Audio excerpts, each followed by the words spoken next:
changer les perceptions, il faudrait très rapidement sortir des caricatures, de tous ceux qui nous décrit encore de manière très péjorative, parce que je pense que l'Afrique c'est beaucoup de résilience, c'est beaucoup de créativité, c'est beaucoup de vivacité. L'Afrique c'est de la gaieté, l'Afrique c'est toute cette jeunesse aujourd'hui qui se réinvente continuellement et qui adopte toutes ces nouvelles technologies plus rapidement finalement que tous ces pays développés et émergents. Je pense qu'aujourd'hui, il nous revient, en tant qu'Africains, en tant que Congolais aussi, de prendre conscience de la dimension de ce continent qui nous porte riche en valeurs, riche en culture, riche en histoire. Il est important pour nous de reconnaître en chacun d'entre nous un frère, une sœur avec qui nous devons partager des ancêtres, en réalité, toute une histoire. Et il nous revient en tant que jeunes de réécrire cette histoire, de parler de toutes ces belles choses qui nous caractérisent, qui caractérisent notre quotidien, de parler de toute cette intelligence que nous mettons en œuvre tous les jours pour construire un nouveau continent, toute cette solidarité qui nous caractérise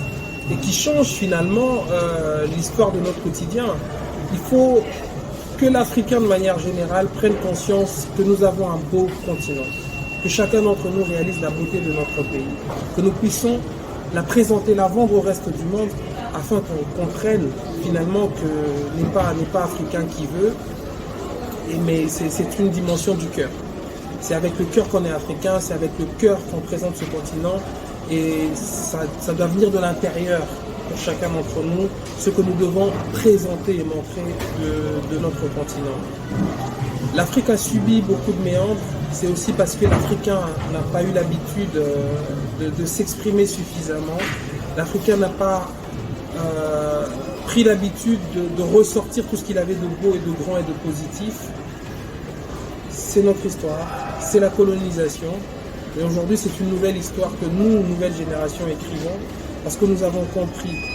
que nous avons du potentiel, nous avons compris que nous avons des ressources, nous avons compris qu'il nous revient de les transformer, nous avons compris que nous devons beaucoup à nos enfants, nous avons compris que nos dirigeants n'ont pas que des qualités, n'ont pas que des défauts, nous avons compris que nous devons tous les accompagner, nous avons compris que nous devons être le changement que nous voulons voir, comme le disait Nelson Mandela, et nous avons compris que le reste du monde aussi a besoin de la révélation de tous les Africains que nous sommes. Nous avons compris que pas mal d'histoires,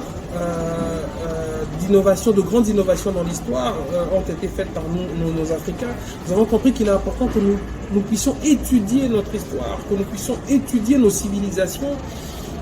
et nos modèles qui ont façonné ce que nous sommes aujourd'hui, notre manière de régler les problèmes, notre manière de vivre de manière générale, constituent les richesses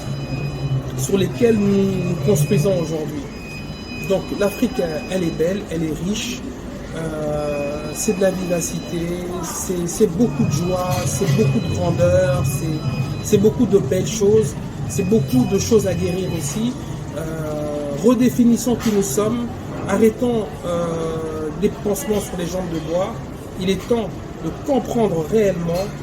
les véritables enjeux, de les adresser et d'avancer à l'instar de toutes les grandes nations africaines qui sont en train d'émerger.